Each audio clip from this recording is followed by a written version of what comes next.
Hey guys, our interview today is with Chery Victoria. He's one of my good friends. He works in the financial industry, and we do get into a lot of conversations regarding stocks, budgeting, financial planning.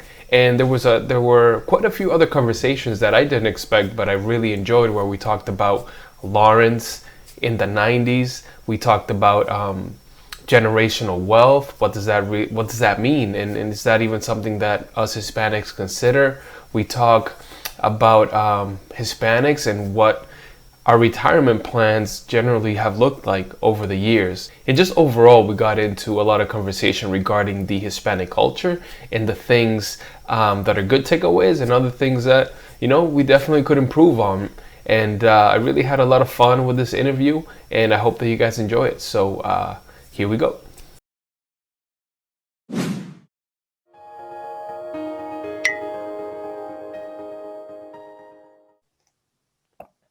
All right, so we're live in 3, 2, 1. Hey man, what's going on? How you doing? Good, man. Trying to take it day by day, just like everybody else is in this crazy world. Oh yeah. How you doing? I'm good. I just put my kid to bed, so we have a few hours uninterrupted. Hopefully, we'll see. My little one is upstairs, but not completely in bed. I don't have that kind of regimen like you do. So no. But he shouldn't come. He shouldn't come into the office. So yeah, I'm sure I'll. Fingers crossed. How old is he now? He's 3.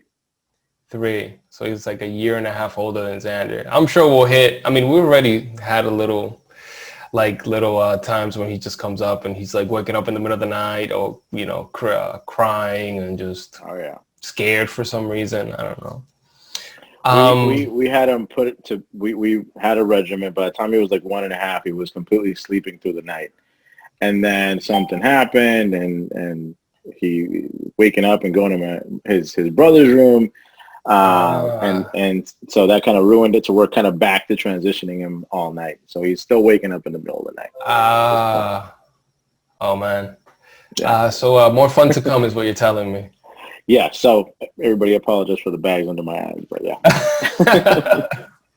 But you too. So for those, we've known each other for years, but for those people that are watching this that may not necessarily know you, could you just give like a brief intro of a few things you want to share with us? Sure. So Chery Ernesto Victoria is my name. I hail from Lawrence, Massachusetts. Big up to the law town. Been here since I came to this country. So meaning I was born in Dominican Republic and came over here when I was 8 years old. So I've been here in Lawrence ever since. I moved out briefly to the city of Draker for a couple of years, but I'm back in the hood, back to where it all began. So I have a beautiful wife. She's a teacher. She teaches 7th grade for the Lowell Community School system.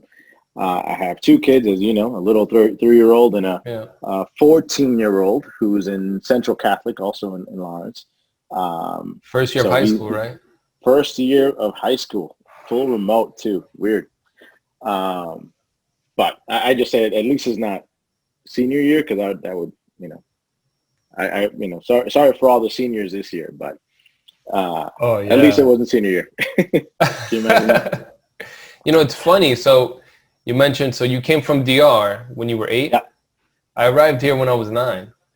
Yeah? 9 years old. Yeah. Nice.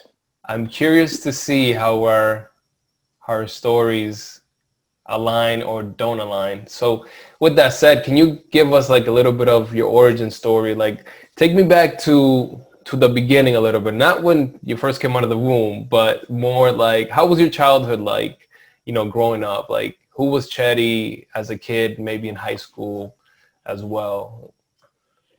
Yeah. So really family oriented.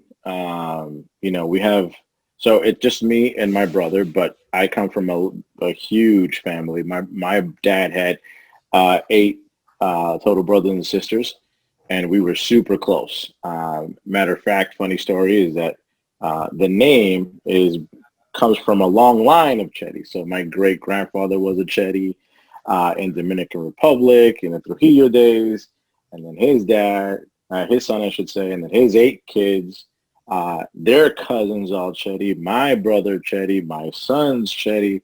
So there's about 50 or so of us, and we were super tight. We're always back then, especially we're in DR, always getting together for holidays, huge gatherings. So who started it? Who started the naming thing? My great-grandfather in DR. Your great-grandfather. Yeah. So in DR, somehow he's like, Chery, like, let's do this. Have you asked around like what the background story is? Have. So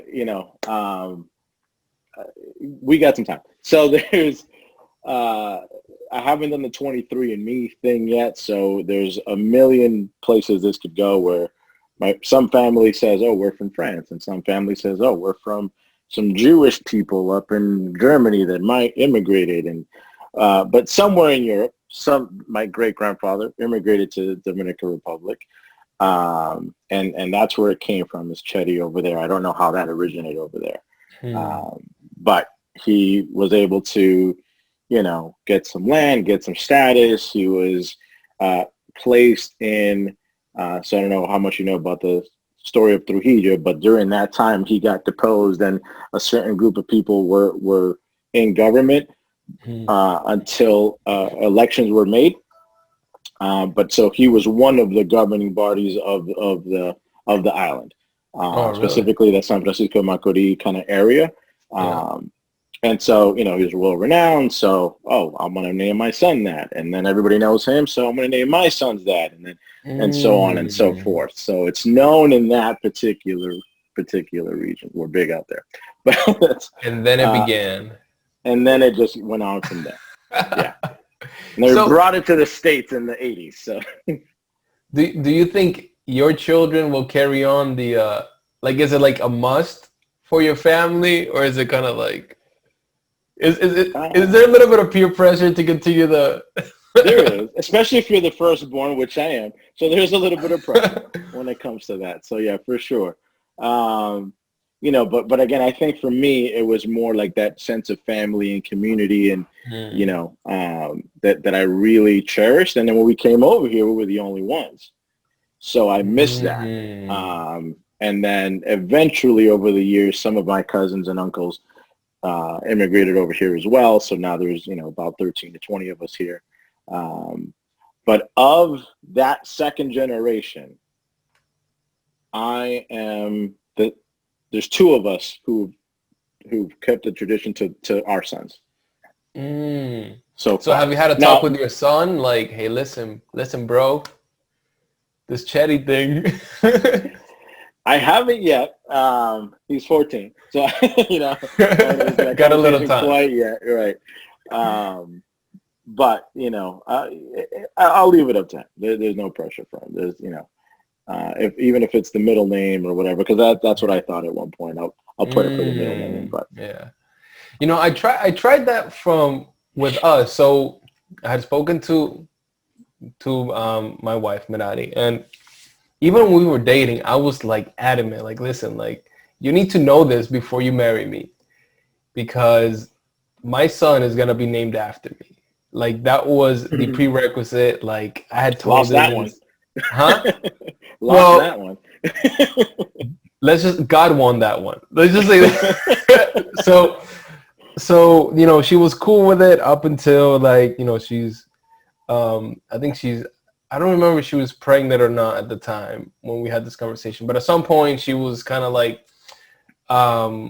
worried about Xander, and I'll beat you, like, I will ruin the ending for you. My son is named Alexander, but he does have his middle name is Manuel. So okay. So that was the compromise, right? She was worried that he wasn't gonna be his own person, and in the mail, like all this stuff. My wife, she worries a little bit, worries a lot actually. So after we had that conversation, huh? She's friends with my wife, I think. Oh yeah. So when she first brought this up, I was not having it, dude. I was like, I talked to you about this. I don't even want to hear it. It was a week where I didn't even want to talk about it. And then I had to take some time, and try to look at her perspective. And long story short, I told her, look, this is the compromise that I'm willing to make. We can swap them. Instead of being Manuel Alexander, he can be Alexander Manuel. But any other male that we have, they're gonna have the name Manuel as a second name. So that was kind of like the compromise that we arrived at there. Okay. But yeah, we kind of digress. So you come here from DR, you're 9. Like, what's your childhood like? You mentioned that you moved a little. Well, Drake, that was later on when you were kind of growing, Yeah, right? So that like, was a couple so years growing ago, up in actually. Lawrence, Yeah. talk to me about that. How was that for you? Growing up in Lawrence in the '90s, yeah, it's the city was a little bit in turmoil. So it's not the city that it was today or back then. It was much more gang related. There's so many gangs, Mm. So you're but it saying was it's the better '90s. now? It's better Yeah, now actually, in it your is better now. understanding? It Okay. is definitely better now. It's definitely progressed over the course of the Because Lawrence years. still gets a bad rep today. Like so the few times that I've moved jobs that people ask me where I'm from or where I live, and I mention Lawrence, it's like you get that stare, like, ooh, Lawrence, Right. like.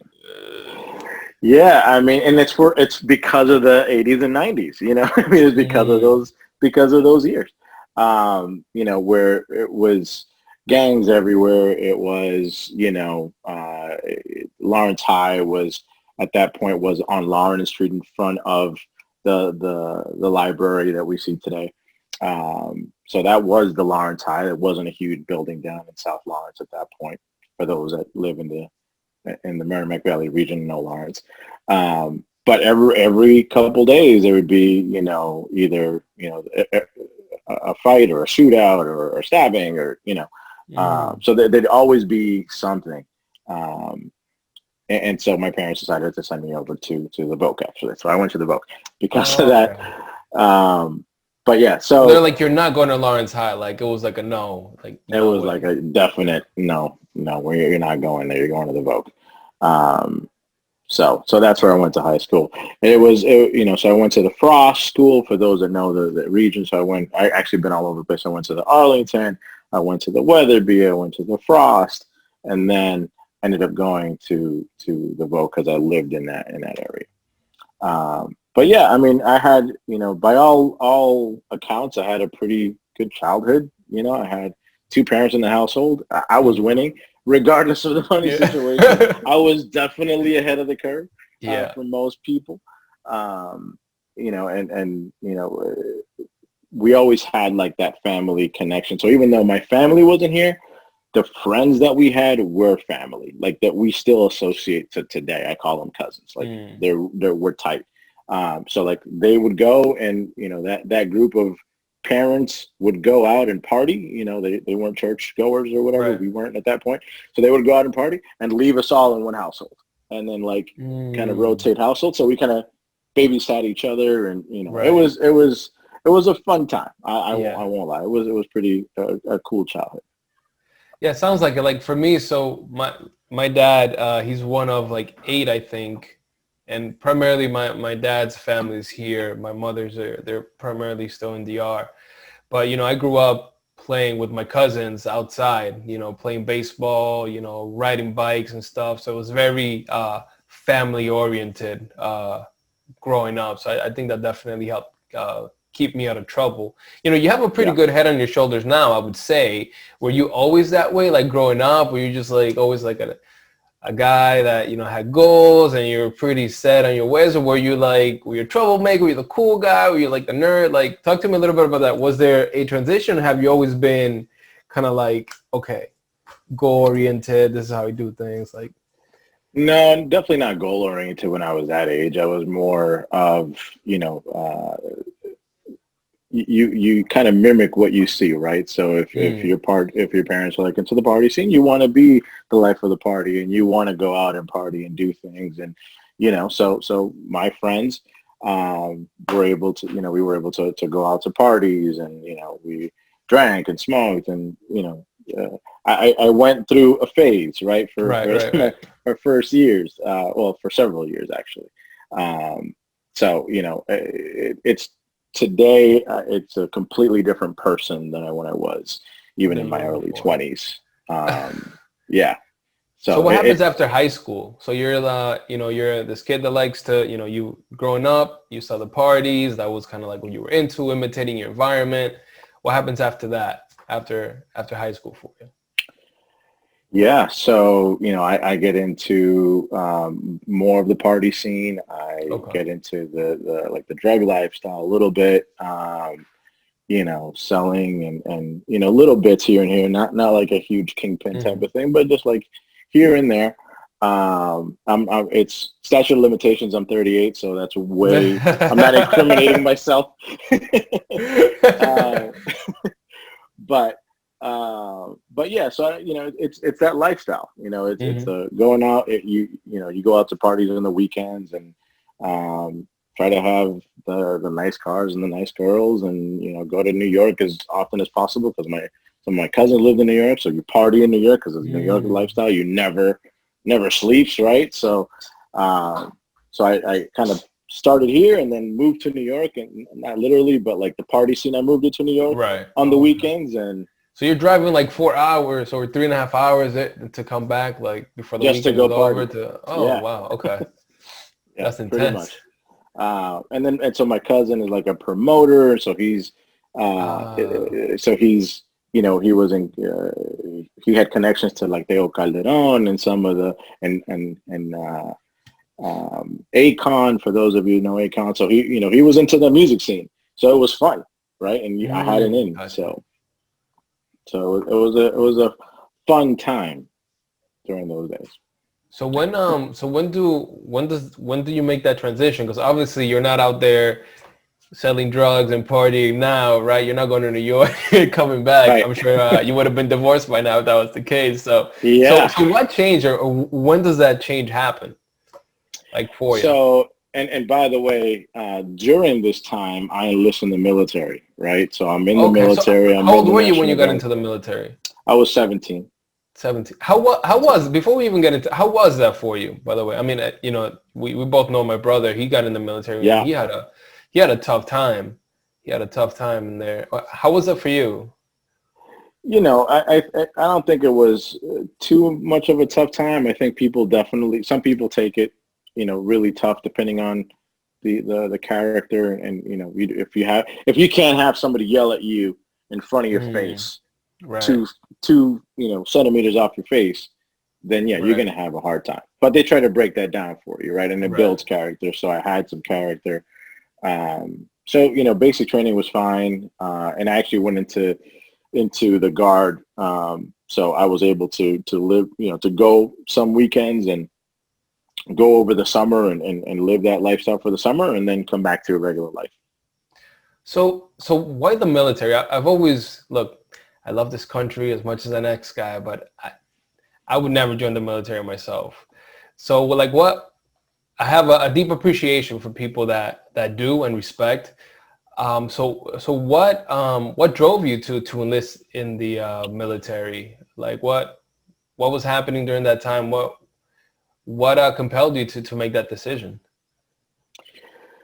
Yeah, 17. There's a lot of stupidity involved with a decision like that, I guess. At 17, it wasn't really like intentional. Like Mm, I didn't always want to be a military guy. I just so happened to, meet with a recruiter and sold me the goods of, hey, I'll pay for college. And by the way, the trade-off is you might have to, be in harm's way. Um, so it was a whole college thing lure because I kind of had that in the back of my mind that I had to do that. I had to go to mm. college. Somehow, some way, I got to pay for it. I was always about like not getting too much into debt, so I was like, okay, that seems good for me. So So that's how I enlisted. so primarily it was like this paying for college thing sounds like a good deal to me. So let me Right. kind of go that route. That's funny you mentioned that, and I've spoken to several people about this, and it seems like the prevailing notion and I think especially parents that migrate over here is that education and not just education, but a college education is going to be the only way that I can assure that my kid will have a good future. Right. Is that something that you've seen on your end? And also, how much do you agree with that? That's definitely part of the Latino culture, especially the immigrant Latino culture, right? Because if you think about our parents, my parents specifically, I can speak for my parents. So yeah, so my dad worked in Malden Mills, and he was like, well, if you better do something else because this is what you can expect, right? If you don't do that, you can expect this. And I'm like, well, I don't want to go to Malden Mills and lug, 50 pound, Right. Whatever he was hauling at that point. Like, so that was definitely the narrative at my household. If you don't want to go to Malden Mills, you got to go to school, right? Or do something. Mm. And the way that you've seen education today, is that how important is college for you when it comes to your kids? With the way that it's structured, how expensive it's gotten, all the alternatives that we're seeing coming up, like where do you, I guess you and your wife stand on a college education today? Yeah, I think for me specifically, it gave me perspective. It got me in touch with professors and other people that had a different lifestyle than I did growing up. So it gave me a different perspective on things, kind of like the military. So the military also gave me a world perspective. So I really thank the military for that, for giving me a broader perspective in life. And I would say for college the same way. My wife is an educator, so just you can tell that's where she leans towards. I'm a big proponent of education. Now, you don't necessarily have to get it from a university, but you have to have a really good alternative, and you have to be plugged into education in some way, shape, or form. Right. Especially for a young kid of 18 who really has no direction. We try to teach our son goals and making sure you're setting goals and seeing into your future. What is it that you really like? What is it that gets you up in the morning that you would like to see long term? That when you get up, it won't be a job, but it'll be something you like to do, and you happen to get paid for it, right? Because it has to be hand in hand. I don't want a starving artist. I want somebody who's getting paid. So if he's going to tell me, well, I want to do X, I'm going to tell him, well, you got to be the best at X, right? So we've had conversations about, like, he wants to be, he really likes soccer, right? He wants to be the best at soccer. So I told him, this is how it works for sports and for everything in life. This is how it works. You have to be the best in your team. First of all, be the best in your household. Right? Then you got to be the best in your team. Once you're the best in your team, you got to be the best in that in that region. If you're the best in the region, then you got to be the best in the state, in the national, so on and so forth. So you always have to strive to be the best in whatever area you decide to go through. But that's going to also indicate if you're going to have longevity. Is if you're the best in your team, but you're not the best in the region. So that's as far as you're going to take it. Right. So let's shift somewhere else, right? So what is it that you're really good at that you are also passionate about that can also get you money, right? What is that little niche, right? Find that and let's go for it. But if you're telling me that it's X and I don't have to go to college, okay, so how are you going to learn that? How are you going to plug into that to be the best? Yeah, I like talking to people about college because I think it's very, how expensive college has gotten. I think is it's extremely unfair, and I think that there's a lot of people that are suffering today because of the decisions that they made when they were 18 years old. I mean, we just talked about, you being 17, 18, not knowing what you're doing, right. And then to make a decision to get into $50,000. By the way, to me, the process, like, I didn't realize it then, but I look back on it now, and dude, it is insane. Like, think about this. Like, you're talking to a 17-year-old and you're telling them that at 17 you need to basically make a decision that will change the rest of your life. And by the way, it doesn't matter. And the way that it's sold is like, it doesn't matter whether you know what you want to do or not. You still have to go to a college because that's like the next viable step. Right. And I don't know if you remember, but at least to me, that money didn't seem like it was real. You know, I was, oh yeah, 50,000, get to see your kid, oh, 100,000, whatever. I'll tell you, man, it becomes real quick once you get out. You gotta pay that back.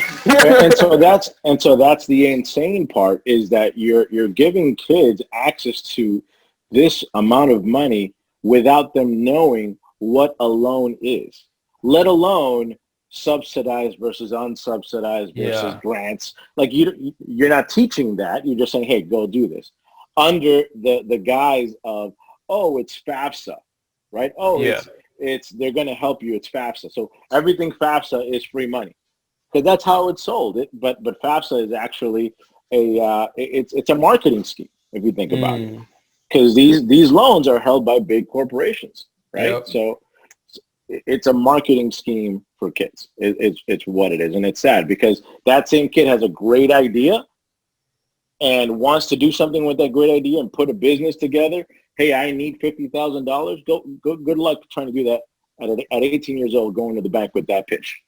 But if it's school, good to go. Well, we'll let it happen, right?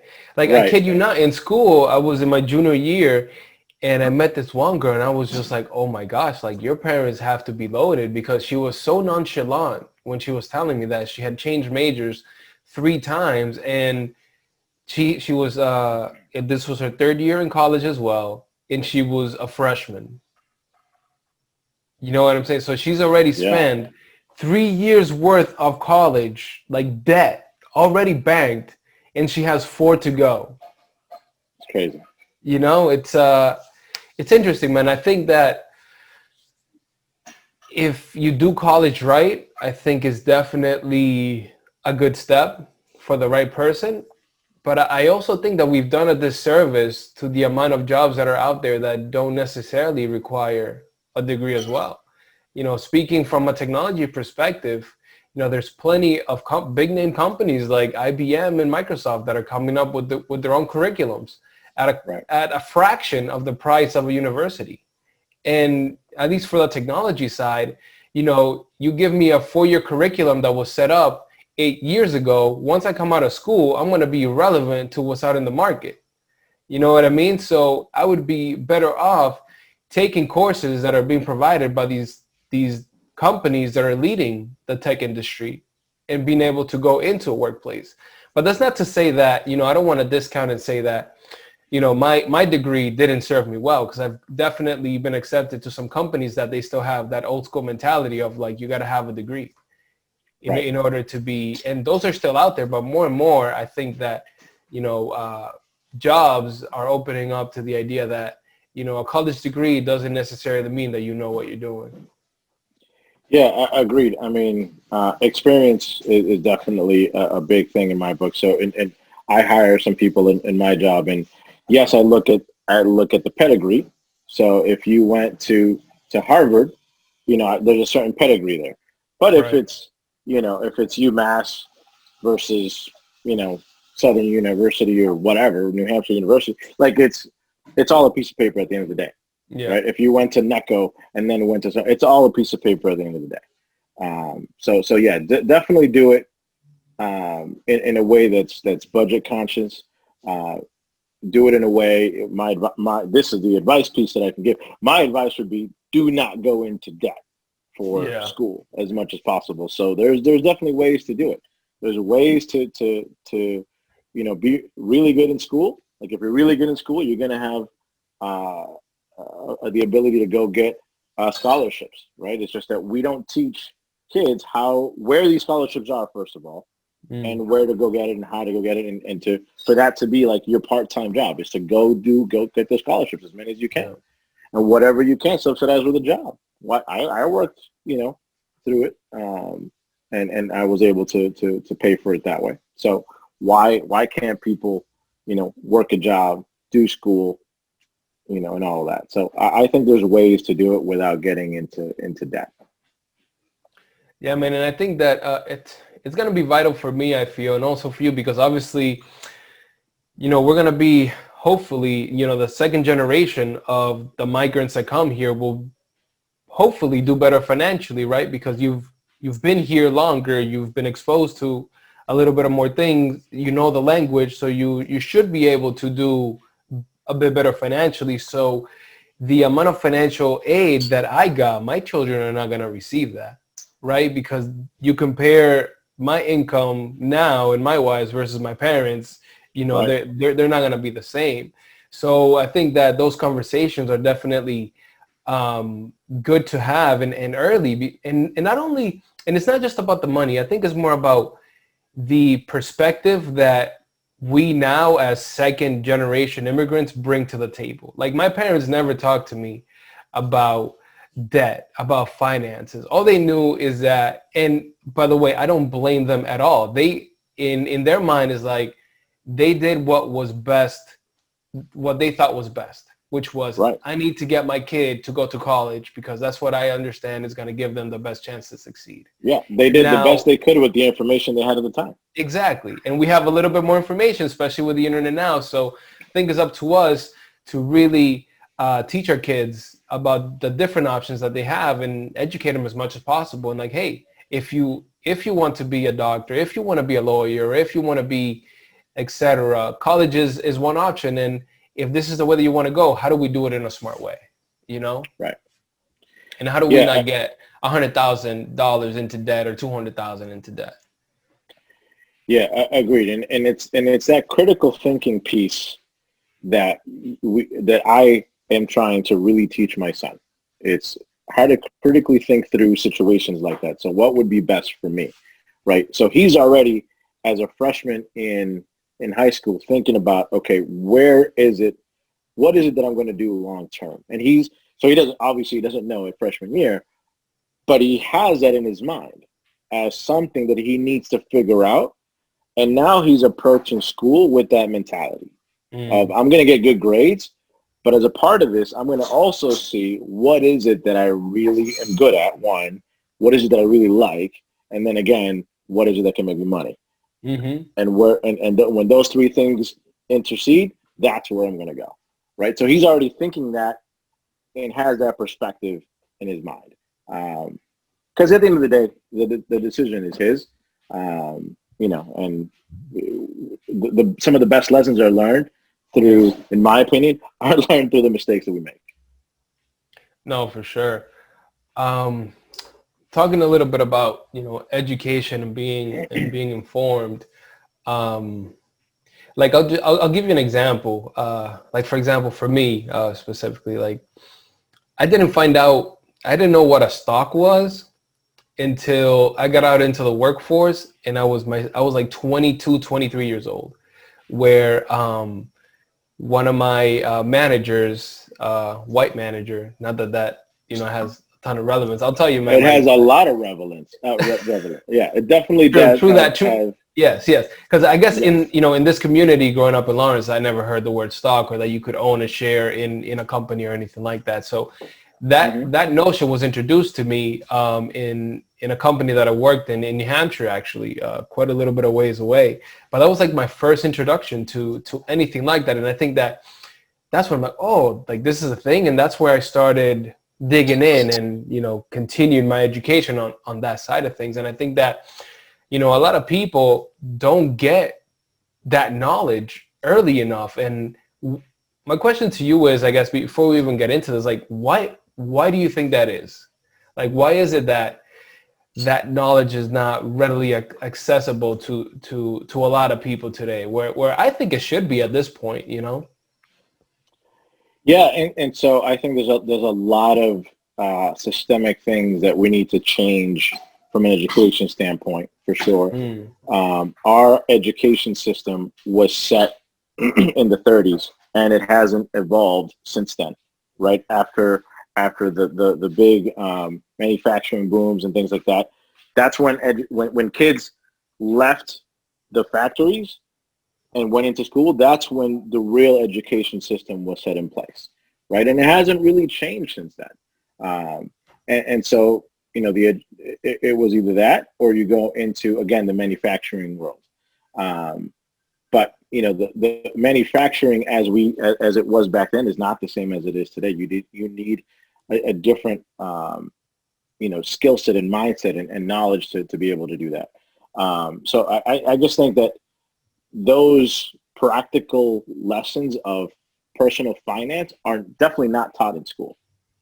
And my question would be why? Why isn't that part of the curriculum, right? Why isn't that, why don't we teach about loans and debt and how to budget and how to manage money, right? That should be part of the curriculum, because to your point earlier about, oh, your white friend told you about that, in a corporation, that's because his parents taught him that, right?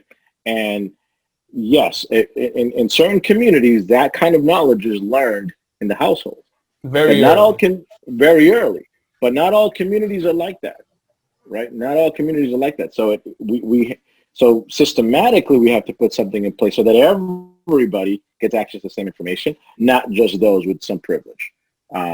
Thankfully, we're privileged now, so I think that's where our immigration thing comes into play, that first generation thing, where we saw what it was like, but we know how it can be, right?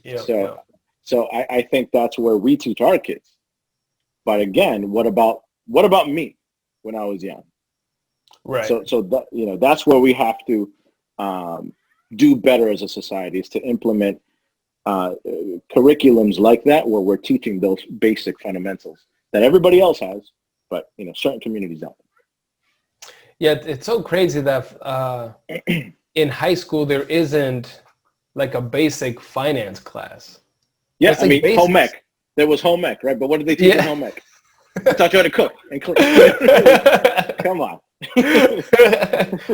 Like basic stuff, man. Like Dave Ramsey stuff. Like that, I think is just it's so crucial. And again, it's just unfortunate that I don't want to necessarily just put it all in the school, but I also don't fault the parents for not necessarily having that information as well.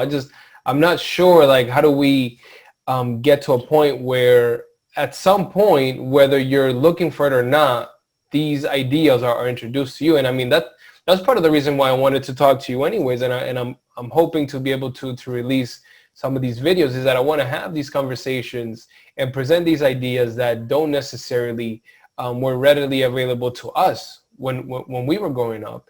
And I want to get your perspective on like basic financing things that you've seen that have worked for you in your life and what you've been able to achieve and do. Like, what are the things that you wish that you knew when you were growing up that you know now? Yeah. One of the most basic things, not necessarily the easiest, especially at first, but one of the most basic things, budgeting. Like that's one thing I wish somebody would have taught me, start to finish. What is my monthly income versus what do I spend? What's that leftover? And what am I going to do with that leftover, right? Just that basic math, right? Which I knew that math, I just didn't know how to put those concepts together necessarily, right? In a paper written out way to plan my month or my year, right? So that's one of the main things that I think we need to teach, and that I wish I would have been taught from the beginning, is how to set up a proper budget, and then how to have a plan for the money, right? How to plan for your money. What are you going to do with it? That's key. Yeah, and so Dave, I'm mentioning Dave Ramsey, like I said, we've both read that book, and I think to a certain extent, we've both followed a lot of his steps. And I think that there's a point where you finish a certain amount of steps where you start investing for the future. And one of the primary reasons why I wanted to have you on is because you are specifically involved in the stock market. And of course, I know that, we're not going to get into giving people specific advice on things that they should be doing, but I want to talk in general and kind of have a broad perspective of like, what is this stock market thing, and how do I plan for it, and how can I get involved, or what should I be looking for, or what things should we try to understand better to really figure this thing out? Because I mean, Dave, and I'll just, in his book, he talks about choosing certain index funds and mutual funds that, yield whatever, 10% a year. And if you put that certain amount of money, when you're 65, you'll be a millionaire, etc. But, for somebody that, just listens to that part, they're like, yeah, that sounds easy enough, but I don't even know what an index fund is or a mutual fund is. Like, what are you talking about? Yeah, and I'm going to lean on Dave Ramsey a lot because I'm definitely a believer of that. But before we get into that, I want to say that you can't fly before you walk, before you crawl, before you got to start. And so that's why, again, if you don't have a budget, shut this conversation off and go to Dave Ramsey and go find out how to do a budget, because that's the first step. You need to be able to have a plan for it.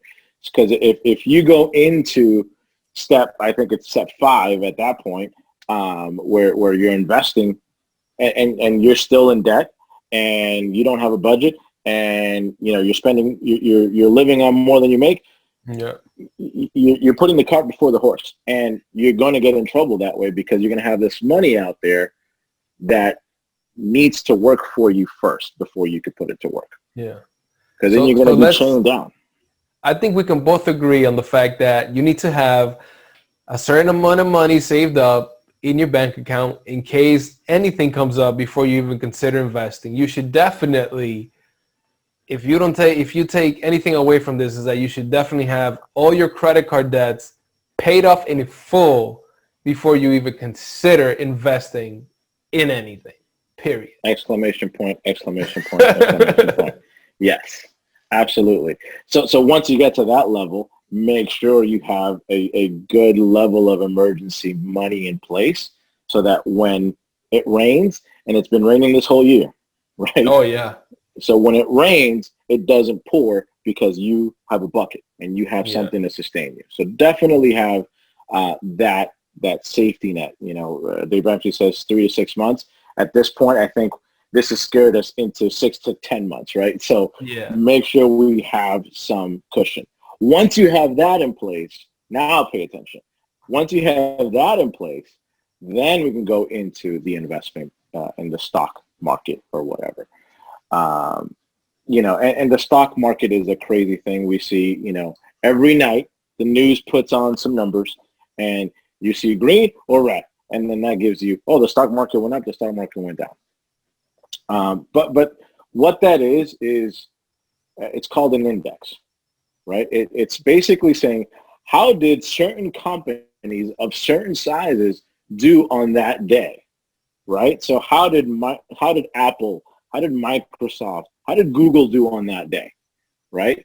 So if these companies were to completely go bankrupt, how would the world look like? So that's why those companies are super important, right? That's the stock market, because those super mega companies are what are defining our lifestyle, if you think about it, right? And with the services and the goods that they provide and the products they provide, we're using them heavily. That's why they're such a huge multi-billion-dollar companies. So that's why you see that on the news, because that's the companies, or the stocks of those companies. It's what that's tracking. So that's not the economy, though. So if you think, the stock market went up, the economy's doing great, that's not the economy. That's those companies. That's those specific companies that are doing well or doing poorly for that particular day. I mean, you can look at it now too, and I'll tell you, man, I mean, we've had conversations about this, you and I, in the past, but the stock market scares the bejesus out of me. It scares the crap out of me, because, and to your point, like the economy, you can't necessarily say that it's doing amazing, but you're having these spikes in the stock market that, me looking at it, I'm like, I don't know how that's happening, Yeah. And so that's where, again, that's where certain courses in college or certain books that you got to read, again, back to the education piece. You have to plug into education one way or another, whether it's heavily in books. If it's going to be just books in that college, make sure you're reading those books as well, right? It's not just about your own knowledge contained in your brain. There's other people that have done it, so you got to get other perspectives. But anyways, so as far as the stock or the economy is concerned, that's just one indicator, right? There's GDP, the gross domestic product. There's, what do we as a nation produce out to the world, right? Right now, GDP is rock bottom because we're not producing it. Nobody's going to work, right? Only the companies, these virtual companies, are producing something. So that's an indicator, right? Exports and imports, that's not, and that's where you see, trade war with China. That's another indicator because what's coming in, what's going out, who's buying our stuff overseas. So there's a lot of different indicators to the economy. The stock market is just one indicator. So that's why, there's, what's the number? I think it's 11 million people out of work still, but the stock market's going up, right? That's how that can happen because it's two separate indicators. So the job market is another economic indicator, right? That's why 10 million people are going to be able to work. But the company who's working virtually is doing really well. But to your point, anything can affect it. So, for example, this week, the big news was, what was it? I don't know if you kept up with the news, but what was the big news this past Monday or Sunday, whatever it was? What was the big global news? Wait, you talking about the election? No. Well, apart from the election, specific to the company and what we're experiencing now, it was that somebody has a vaccine out there, a company called Pfizer, right? That now it's 90% effective. So what did the market do? Oh, great, we're going to go back to work, right? So shut up but it's funny that the companies who were doing really well because they're virtually, like the Amazons, those companies went down that day, and the other companies that were doing poorly went up that day, right?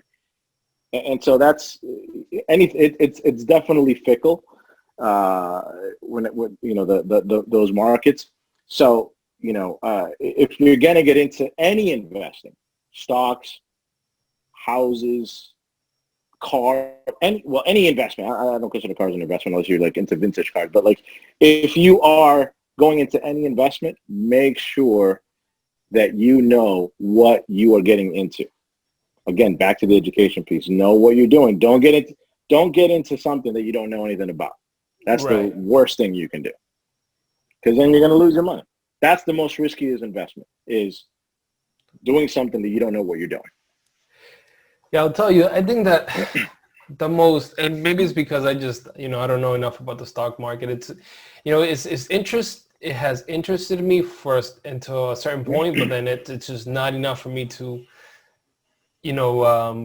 take up a large chunk of money and invest in that. And, most of my stuff, it's in real estate and other things like that. But I think one of the most dangerous things that it's out there is the either penny trading or when people are just buying single stocks that they're gonna wait for it to come back a little bit and then they're gonna sell it, because a lot of it is just it is gambling. It's just speculation. I mean, sometimes you can make educated guess on certain things, but more often than not, man, the way that at least for me, from a person that maybe just doesn't know enough, is that this stock market stuff just seems to, go up and down, and you may put $10,000 on a stock that you think is going to go up tomorrow, and it dips, and now you better hope that thing comes back up before you can sell your shares. Essentially, it's kind of scary. Yeah. So there's a lot to unpack. You mentioned penny stocks. Just to kind of qualify that, what that is explain that. So first of all, stocks are, if I have a company, if I make a widget, I'm really good at making widgets, and I'm so good that I want to take it to a national level, and I want everybody to have my widgets. I need money to do that. And I can't do that on my own, and my friends can't just support me, so I need money. So what I do is I put out an IPO, an initial public offering, so that the public can say, okay, this is a good company. I like your product, I like your widget, and I want to put money in it, right? And so that's that initial offering to the public, and that's how a company gets to have stock. So basically, you have ownership. That's what stock is. Ownership in a certain company, a certain level of ownership. So penny stocks are, well, that stock is going to be worth $5 or less, right? So if I buy a stock, it's going to be worth $2. So how, in comparison to like an Apple, which is thousands of dollars, right, per individual stock. So that's what a penny stock is. So in that case, think about what you're doing. Again, you got to critically think. If these are penny stocks, these are small size companies, like super small size companies. So yeah, anything can affect a small company. Anything can affect it. So if you invest in that, you're taking a risk, a market risk, because it's a small company. So anything can affect it. The management of the company, the economy within the corporate offices that sustains that, the employees, like everything can affect that particular company. The price of the little screw that goes into the widget went up. Now the company goes out of business because it can't afford it, right? So anything affects it. But what you can think about is, okay, what do I use on a daily basis? What do we use? We use our phones. We use, oil to cook. We use certain products to wash our hair and take a bath. So take a look at the label. What companies are making that, right? What are we using on a daily basis that we'll always use, right? And so those companies are more stable in a sense. But yeah, there's always risk when you're investing in anything. There's that market risk. There's the risk of you not making enough money over time too, right? So if you're too risk averse, like you don't want to take a risk, then that's a risk too, because you could have made some money, right? So you're taking a risk regardless. It's just a matter of what risk you want to take. Right. Yeah, I think that it's definitely important that whenever you're ramping up and getting ready to invest, that, or at least I take risks, but I take calculative risks. And in my calculations, I put in how much money do I need and my family needs to survive, and how much money can I do without. And that's the money that I use to invest. Because I don't want to be caught in a situation where I made an investment and now my livelihood and my family are in danger. Right. Listen, there's definitely people that do that, and there's people that have been successful at doing that. I'm just not that type of investor. I put the security of my family, before anything else. You know what I mean? Right. And if I were to ever recommend for anybody to do anything, I would err on that side, because I think you can cause the least damage and still progress and move ahead, Right. when it comes to investing. But, I think that in the getting into the investment topic, like, why is investing so important? So it comes back in your opinion.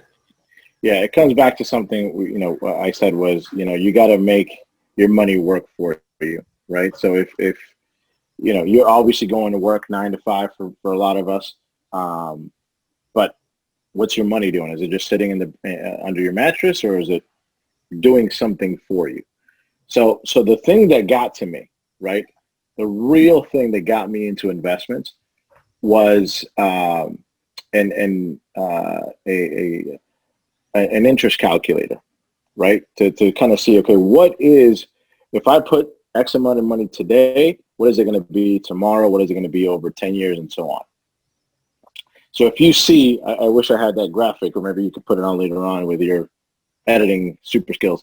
But if you see money kind of grow in that way, it grows super exponentially, right? And if you see that visual, it really, it's what's called that's what's called the rule of 72, where basically how long is it going to take to double my money, right? So if you have, if you have at 8% interest, divide that by 72, it's going to take you 9 years to double your money, right? Or if it's, if it's 12%, then it's going to take you 6 years to double your money.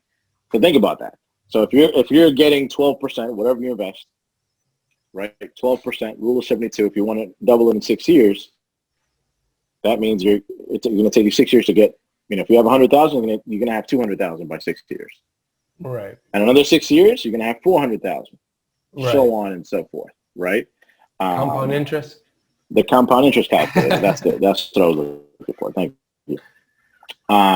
So that's something that I wish I was taught too. Compound interest, meaning that if you are in your 20s hearing this, go Google compound interest and put in some numbers. Go play with that calculator and see how it works, because your ability to have that grow over time is a lot more than me at my 38 years old, right? Right. So, so that to me is super important to know on how that grows for you.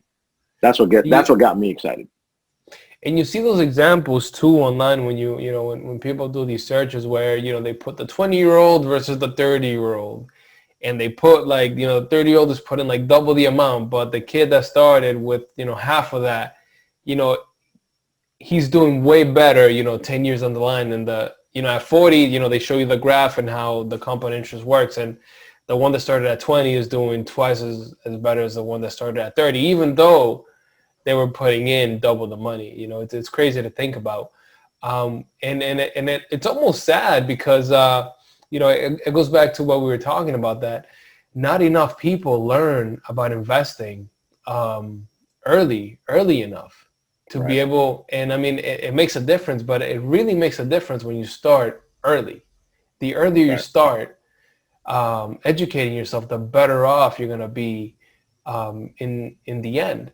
And I think that I want to get your perspective on this, because I've struggled with my dad. So my dad is super old school. He's like 72 at this point.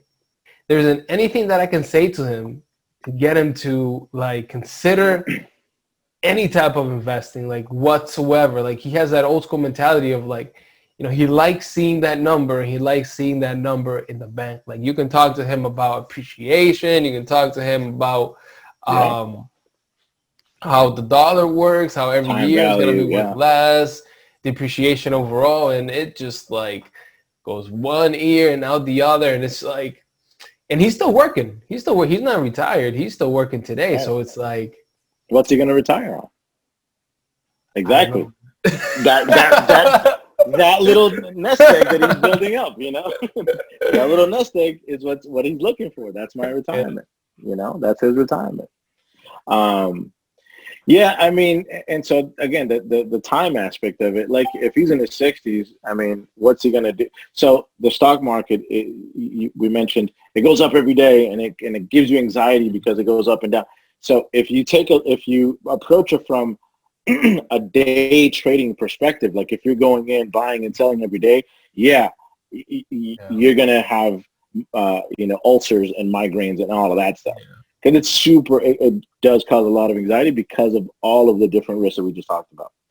But if you take it on a long-term view, again, that's where this time, value comes into play, and that's where that calculator comes into play, right? The rule of 72 over time. So for him, he doesn't have time. He's already at that point. So how is he gonna make money over time if he doesn't have any time? You see, this is where I think that real estate would be a better option than stocks, because of the way that you can purchase, and the cash money that you get every month would be quite different than investing in the stock market. Because I mean, we haven't even talked about dividends, but unless you have millions of dollars, man, the dividend payouts aren't really gonna make that much of a difference. Yeah, But agreed. why do you think that is? Well, my dad, maybe he's a little bit of an extreme case because he's a little bit older at this time, but in general, what do you think that, and specifically Hispanics, like why don't we invest for the future? Like why don't we have that in our preview? So the other than real estate, I think real estate is a concept that's transcendent upon every, culture and every, Yeah. every country. But the stock market is a foreign concept to anybody who hasn't lived here. Like stock market does not exist in Dominican Republic in the way that we know it. Stock market does not exist in Mexico, and the stability around it does not exist the way we know it. So that's one thing. Like there is no 401k or IRA type product. There's what's called a pension that your company, by the way, pays into, and your company is the one that's going to get you into retirement if you work for them for X amount of money. That's the mentality. Matter of fact, that's the mentality that was here all the way through like the 50s or the 70s. But there's no more pensions here. And I don't know how much that works today, by the way. It does. Today there's no pensions. Unless you work for the government, for another day, no pensions. Unless you work for the government, there's no pensions in your life, right? The government, if you're looking for that, working for 20 years and you get a good pension, go to the government. But other than that, those concepts are foreign to our parents because they didn't have it. Like they literally, it doesn't fit into their brain because they have not seen it. Now, investing in real estate is what they know, right? Or investing in building your own business. That's why there's a million entrepreneurs, if you think about Lawrence. A million entrepreneurs with their barbershops and the bodegas. That's what they know because that's what investing is in their country.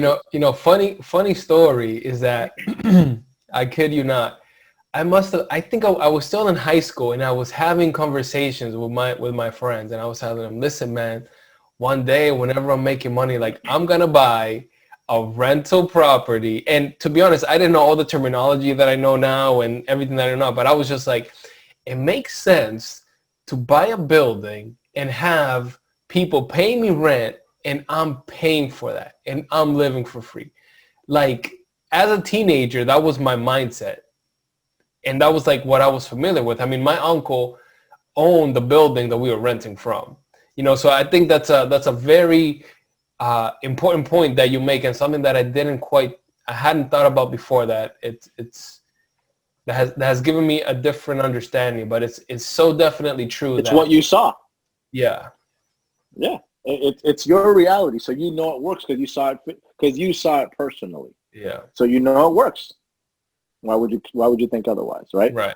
That's the same thing with our parents. They haven't seen anything other than entrepreneurial or that's why when they tell you to go to college, our parents specifically, what are the 3 degrees that they tell you to have to get? Come on, you know this. What are the 3 degrees? I know the first 2 is doctor and lawyer. Was the third one? Doctor, lawyer, and ingeniero civil. Right, exactly. Engineer. Right. Those are the 3, and that's across all Latin American countries. And so that's why when they say you should go to school, that's what they're thinking about. Those 3 particular degrees: lawyer, doctor, and civil engineer. Which, by the way, you're not building any towers around here. They're all pretty much built. So that's what they're thinking about, right? And so that's what they know. Again, going back to what you know is what you do. And so that's where access to information is important. My parents were not entrepreneurs. They were, my parents, again, worked in all the mills, worked in the school system. So they had this retirement plan called a 403B or a 401k, which, by the way, that's how everybody in this pretty much country that has a full-time job with benefits, that's how you have access to the stock market, is through your retirement plans, right? And you have to take control of that because our parents were counting on a pension. But they had these retirement plans, and I saw the statements. I'm like, that's it? So what are you going to do when you retire? And the question was, well, I don't know. and we'll figure it out at that point. So it's like, oh, we're going to live on Social Security, which thank God they could probably still do. But that's not going to work for us. Like, as we talked about, things get more expensive over time. So we have to take control of it. And so, again, going back to, you do what you know. And so what I saw was, well, they're going into retirement with little to no money almost. So I have to go, they have a decent nest egg, but nothing that's going to take them through, through their ages, through They're their golden 80s. years. They're golden. They're years. golden years, right? They're platinum years actually, but they're not going to take them through that. So that's when I started like, okay, I need to know more about this because I need to secure that for me and my kids. And by the way, I have to, Latinos take care of their family too. So I'm going to take care of my parents as well, right? So that's my retirement plan: is take care of everybody. And I'll tell you, so here's a key difference. And I don't know, maybe they link to each other somehow. So now that I'm thinking about it, but white folk, and I speak specifically about them because this is something that I didn't hear talked about growing up in the Hispanic community, is the word generational wealth. That word never crossed my ears growing up, but it's something that I've heard a lot, especially coming from white people, and it's a concept that it's really focused on, and it's something that I'm focused on at this point now because I'm thinking of the future, and I'm not just thinking about myself. I'm thinking about my children and the people that come after me. But that's not necessarily a notion that I think Hispanics have for the most part. Would you agree with that? Absolutely. And I don't know if maybe this is a stretch, but I think that Hispanic culture and I think the Indian culture a bit, and I think most cultures outside of the like Caucasian culture really there are generations that live within the same household where for example, my grandma is living with my parents now. Like, that's her retirement. Like, she's chilling in her room watching TV, and like her daughter and her husband are hooking her up. You know what I mean? And I'm almost wondering that maybe because that's the culture is that my children will take care of me when I'm older, that maybe that notion of building generational wealth, like to financially support other generations to come, is not necessarily something that's thought about as much. I don't know. What do you think? Yeah, that's a good thought. I agree that, that's a lot of people's retirement plans is, I'm going to just take care of my kids so they can take care of me. Yeah, that's definitely in our culture. However, it also depends on where you were at in your culture of origin as well. So if you, what's that? Explain. So if you didn't have much growing up, and again, didn't have access to information or ideas that can open up your mind, then that's the level that you'll get to, right? Case in point, my wife's grandmother, she literally was sold to a family in Ecuador when she was 12 years old, and that was her reality. Sold into a marriage, that whole, a whole thing, if you think about that in Ecuador. So she came from like the mountains, right? The rural mountains, sold to a family. She was a servant, then was married off to a certain family, certain person. And story has it, she comes over here, and her biggest goal in her whole life was to work and to one day have a house. She got the house, which she still has today, and she's 80-something years old, still working. Like, that's her mentality, that she's going to work until the wheels fall off, right? And there's no talking her out of that in one way, shape, or form. Like, if we're going to take care of her, or her mother is going to take care of her, we have to make it seem like there's a job somewhere for her, because she's not, because that's just her reality. Again, it's where you come from. Now, my father, again, with, I told you my grandfather was put in a over a government city in region, I should say, in DR. Yeah. So he was able to actually invest into property and build a little bit of wealth. And so that's why they had 8 kids, and they were well off. So my dad was well off, and his family was well off in that city. So he had the idea, well, I'm going to invest in land. So there was a lot of land. But if there's nobody over it, it's the information is gone. So it's more about the information you pass on than the money or the land you pass on, because all those deeds, who knows where the hell they went, where the heck they went at this point. So all that land that they had, nobody knows where the deeds are. And so now nobody has the money. Millions of acres, government or whoever took them, because he died off. Tragically, he died when my father was 11, of a condition, I think with diabetes, but that information died off with them. Right. And so today they're not the family that they were in their golden years in the 50s or the 40s. Right. So it's also the information, not only the money that you pass, but the information you pass along as well. And that's where you see, like, the Rockefellers, they pass on not only the money, but the information. Yeah. And on how to get it and how to maintain it and how to keep it and how to grow it. Yeah, I mean, I think that's a very important point. And I think that, and I mean, it goes back full circle to what we started talking about at the beginning, is that, that information is key.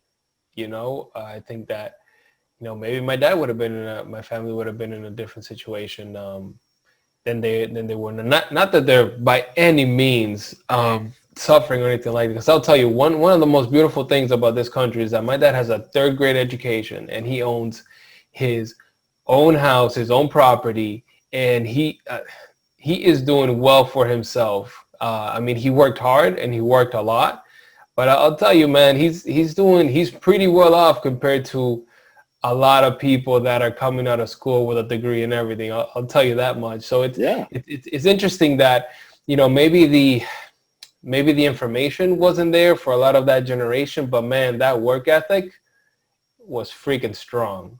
And so that's where I think our generation excels, is if we can apply the work ethic that our parents had to the work that we're doing today, plus the information that we have today. I mean, the sky's the limit. You said to yourself, this is the greatest country. Back to that story of my wife's grandmother. She didn't have an education at all. She learned to read, get this, by reading the Bible. That's how she learned to read, is by reading the Bible. Like over and over, and somebody teaching her, what does this word say? What does that letter say? And how do you put together? Like, that's how she learned. And again, she came to this country without a cent in her pocket, and was able to get her house, work, have a little bit of a nest egg at least, right? But she has a little bit of something. That's the greatest country in the world that we live in. And I think people are making a huge fuss over a lot of things, rightly so in some situations. But at the end of the day, we still live in America. Oh, yeah. I mean, I'll tell you, there isn't anybody that's living here today that's going to fly off and go live somewhere else. Right. Unless you've been here for so long that you're just jaded to, well, this is not the greatest country. Go find out if there's a better country. I guarantee you there is. Because I'll tell you, my dad, for the longest time, he was like, yeah, whatever, after I get to a certain age, I'm going to go to DR. You talk to him about going to DR, he's like, yeah, I'm just going to chill. I'm going to chill out here. No, they don't want to go back. They don't want to go back. They want to stay here. Oh, man. Oh, yeah. That's awesome.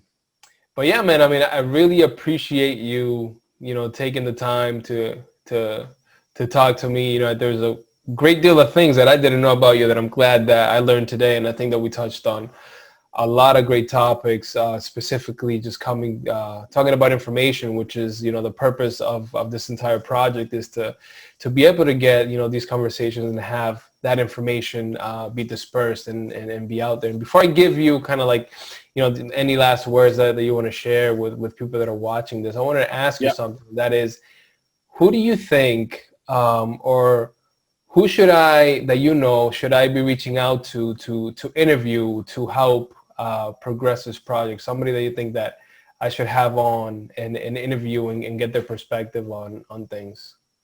Does anybody come to mind? Yeah, I mean, I can definitely think of some names that you and I know together to get different perspective. I mean, again, maybe get the doctor or the lawyer or the civil engineer that did it the way our parents told us to do it, and find out how that went for them, type of thing, and how that influenced their thinking and going into those fields. So maybe find a doctor, find a lawyer, or a civil engineer. There's educators too. Maybe somebody in the education field that might have a different perspective on education. Entrepreneurs. I think I can definitely mention a couple of entrepreneurs that I think, how do you pick yourself up by the bootstrap and build something out of nothing? I think that's definitely something that should be valued and sought after, and really dive into that particular area. But I can give you some names. No, sounds good. But yeah, man, any last words as we wrap up here that you want to share? Yeah. So what I would say is this: you guys heard my my origin story or backstory. What happened in my 20s that gave me even broader perspective wasn't the military. Partly it was the military. Partly was college. But what really gave me perspective was my faith in Christ. And so that's what I would say. Christ was the one in my life that set me on the straight and narrow, right? Really going into that knowledge, right? So if you think about investments, yes, you can invest here. You should invest here. You should definitely invest in your 80-year plan, for sure. Figure it out. Tap into information. Tap into Manny. Tap into anybody. But get the information to make this life, the best that God has put you on this earth to be, and to be not only for you, because that's the key. It's not just about you, especially as a man of faith. It's about others. How are you going to use that to bless others, right? If you're using it to hoard it, I've found that it comes in one way, it goes out the other. Mm-hmm. So how are you going to, the plan should be not only for me and mine, but for others, right? How do I bless others through building wealth? How do I set somebody else up for success? One. But again, Jesus Christ was the person who gave me that perspective to be able to live a certain lifestyle that was able to change my behaviors, because you can't do all of this without changing certain behaviors. And so he was the one, because I converted my life to Christ, because he came into my life, I was able to kind of lead a different lifestyle and get a better perspective. So that's the investment that I would say you should really invest in, is that eternal long-term investment as well, is the things that are eternal. The whatever amount of money Warren Buffett, Bill Gates, their wealth stops at the grave, right? So that's it. They got a good 80 years, 90, 100, depending on the science, but that's it, right? How else? How can you build eternal wealth? And that's where I'm focusing my investments a lot right now, is, how do I build something that leaves a legacy here for others to, to come to heaven with me, literally, right? And so I'm a pastor as well. That's something I didn't share before. So I'm a pastor at a local church here in Lawrence. And, part of my drive, or part of the things that I focus on and build, is how do I build something where others can have an encounter with a life-changing experience with Christ, right? So that they can then invest in that, and so that they can have eternal wealth. So that's what I want to leave you with, is invest here. So not only help you and yours, but to help others. You have to be able to give and have that charitable giving to others, not just to a Forbes review, but literally change somebody's life. And also invest in eternity. Yeah, man, that's beautiful, because at the end of the day, money is nice to have, but it's not going to bring you the happiness that you really desire. We see it everywhere, and we've seen examples of plenty of celebrities. They have all the money in the world, and at the end of the day, they're empty, and unfortunately, a lot of them take their own lives. So I think that people would do well to listen to, if out of everything, that's definitely one of the most important things, is that money at the end of the day is not all, and there's definitely something besides financial wealth to strive for. So, man, I want to thank you. This I know that this interview took a little bit long, but I appreciate you taking the time. Joe Rogan did. I told you. I want to thank you for taking away time from whatever you could have been doing, spending time with family, anything else. But man, it was a pleasure having you, man, for real. Yeah, thanks for having me. I really appreciate it. You're really good at this. Really good interview. Thanks, man. Appreciate it. All right, take it easy, Have everybody. a good night. See ya.